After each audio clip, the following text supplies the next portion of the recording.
अभिव्यक्ति में जो कुछ भी आज तक मैं साझा कर रही हूँ वह सब मेरे लिए हमेशा से दुर्लभ रहा है, परंतु आज रिकॉर्डिंग की सहायता से आप तक ये सब चीज़ें मैं पहुँचा पाने में समर्थ हूँ।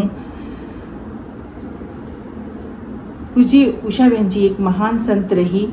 इनके विषय में कुछ बोलना तो सूर्य को दीपक दिखाने जैसा है, परंतु उनके साहित्य, पद रचना और लीला और सेवा के विषय में मैं समय समय पर इस चैनल पर यह जानकारी इसलिए आपसे साझा करती हूँ कि जिससे आप इन सब चीज़ों से अनभिज्ञ ना रहें।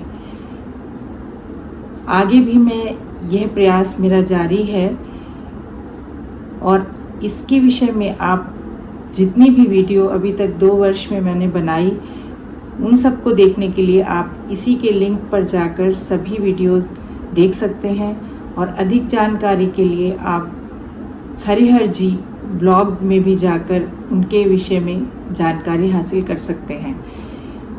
तो आज अभिव्यक्ति में मैं मीनाक्षी अग्रवाल आपके समक्ष लाई हूँ पत्र व्यवहार का पत्र संख्या 3।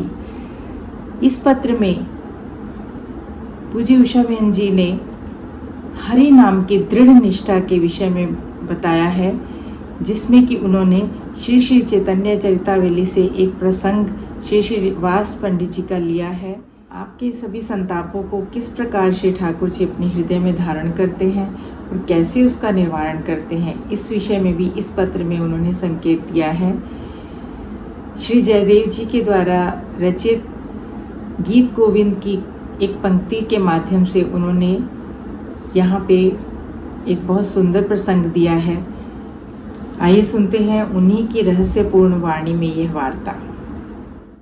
श्री हरि, निकलसन रोड, अंबाला छावनी से यह पत्र है 21/5/56 का।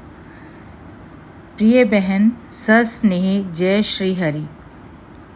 तुम्हारे दोनों पत्र मिले। उत्तर देने की कामना भी प्राय नित्य ही होती थी, पर क्यों नहीं लिख पाई इसका विशेष कारण कुछ भी नहीं कह सकती। और आज दर्शन उस दिन पत्र पूरा नहीं कर सकी, आज कर रही हूँ, पर इस समय भी जल्दी में हूँ। अभी आधे घंटे बाद कहीं जाना है।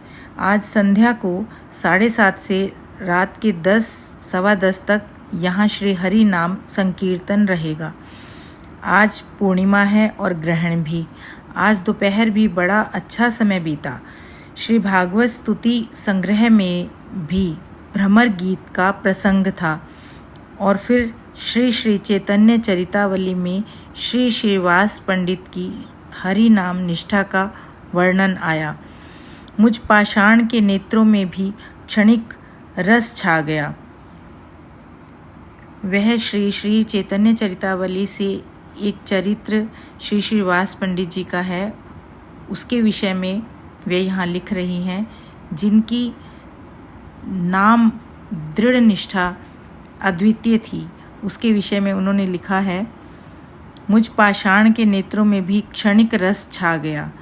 इकलौता पुत्र घर में मृतक पड़ा है। ओहो, उस पिता की क्या दशा होगी जिनका वृद्धावस्था का सहारा एकमात्र पुत्र काल क्वलित हो गया था। धन्य है मालिनी देवी भी। कैसा रहा होगा वह मातृ हृदय जिनका बाह्य प्राण पुत्र सदा के लिए चला गया, पर जिनके लिए पति की आज्ञा है कि चाहे कुछ हो रोने की ध्वनि ना आए। आंगन में महाप्रभु जी नृत्य कर रहे हैं। प्रेमी जन संकीर्तन में मग्न हैं। कहीं रुदन से उन्हें बाधा ना पड़े।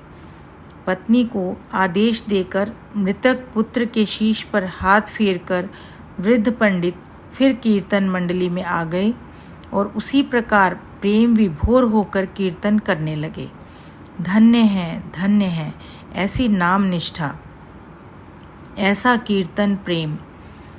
हम तो तनिक सी बाधा पड़ने पर ही सब कुछ छोड़ बैठते हैं।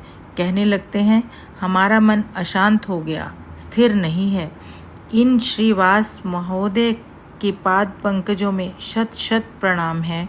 हमें भी करुणा करके वह प्रभु के पुनीत पाद पद्मों में ऐसी ही दृढ़ निष्ठा प्रदान करें। इस प्रसंग के बाद उन्होंने एक पुस्तक के विषय में लिखा है कि उनके एक साधक सुदामा जी उन्हें एक पुस्तक देकर गए, दिव्य दंपति दर्शन। तो उसके विषय में वे लिख रही हैं, अरे हाँ, वह दिव्य दंपति वाली बात तो अधूरी ही रह गई। उसमें रूप सौंदर्य और लीला सौंदर्य दोनों ही अनुपम ढंग से वर्णित हैं। पढ़ते समय थोड़ी देर तो ऐसा प्रतीत होता है मानो सब कुछ नेत्रों के सम्मुख ही हो रहा हो। उन्होंने आगे एक प्रसंग लिया जो कि श्री जयदेव जी का है। इसके विषय में आपने भी यह एक प्रसिद्ध घटना सुनी हुई होगी कि जब जयदेव जी अपना गीत गोविंद लिख रहे थे, उस समय उनको कुछ संकोचवश कहीं पर वो अटक गए कि ऐसे सर्वसमर्थ प्रभु कैसे एक साधारण गोप कन्या श्री राधा के लिए उन्होंने सोच लिया कि वो कैसे ये बात उनके लिए हो सकती है कि वो उनके पाद पद्मों को, उनके चरण कमलों को का आश्रय लेने के लिए कह रहे हैं। तो यहाँ उन्होंने वो पंक्ति नहीं लिखी, परंतु उन्हीं की अनुपस्थिति में प्रत्यक्ष श्री ठाकुर जी ने आकर यह पंक्ति लिखी थी।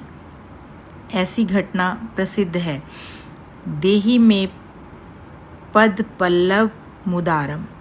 तो इसके विषय में बोबो जी ने यहाँ लिखा है पत्र में कि श्री जयदेव जी के देही में पद पल्लव मुदारम का भी चित्रण बड़ा ही हृदयहारी हुआ है।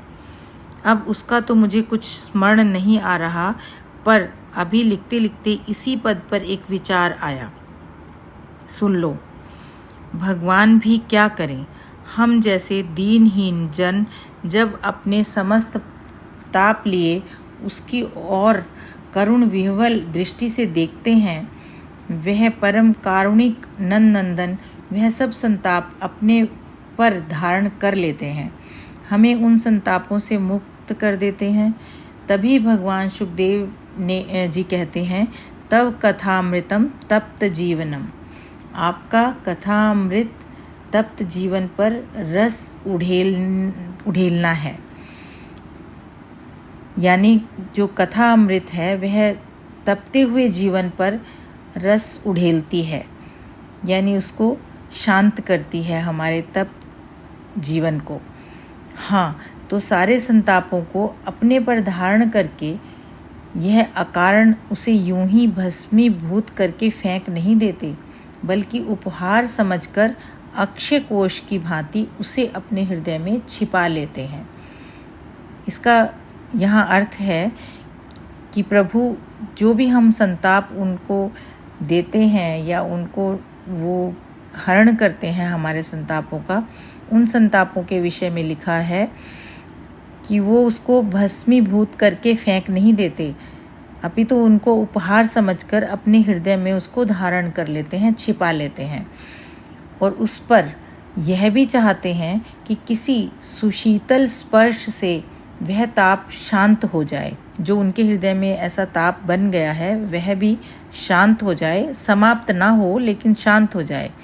इसके लिए नटखट श्री राधिका जी से विनय करते हैं कि देवी देही में पद पल्लव मुदारम। राधिके, मुझे अपने सुशीतल पाद पल्लव प्रदान कर दो। आगे जो कुछ कहना था वह भूल गई। ऐसा बोबो जी ने अपने लिए लिखा है कि इसके बाद जो भी वो कहना चाहती थी वो शायद वह भूल गई, क्योंकि यहाँ वह भावुक हो गई यह पंक्ति सुनकर। ऐसा कुछ प्रतीत होता है यहाँ की वार्ता से।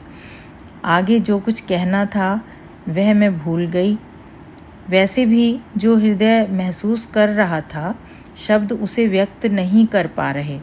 इसलिए बात जैसे कुछ उखड़ी उखड़ी सी रह गई। खैर, फिर कभी जैसी प्रभु की इच्छा होगी। परसों एक सुंदर लीला आई है। जो लीलाएं उनको सखा जी दिया करते थे उसमें से ही उन्होंने वर्णन किया है कि एक लीला आई है जिसका यह शीर्षक है, नयनो रे चित चोर, नारायण मोहे वस्तु ना चाहिए, लेवन हार दिखावो। तो उसके विषय में यहाँ पे उन्होंने वर्णन किया है। शेष फिर जाने का समय हो रहा है। यह भी एक विवशता ही है। दुलारी के क्या समाचार हैं? तुम भी ठीक ठाक होंगी। 2 दिन से बिमला आई हुई है, 1 आध दिन में चली जाएगी। सबकी राम राम। सस्नेहे, तुम्हारी बहन उषा। आशा है हम सभी इससे बहुत अधिक लाभान्वित होंगे। प्रसंग तो हम सभी जानते हैं, परंतु समय समय पर इसको सुनते हुए हम आगे इसी पथ पर और उत्साहित होते रहते हैं, ऐसा मेरा मानना है। तो आगे भी ये है कार्य इसी तरह चलता रहे, उन्हीं की प्रेरणा से। यही आशीर्वाद आप सभी करें और मेरे साथ हमेशा बने रहें। धन्यवाद।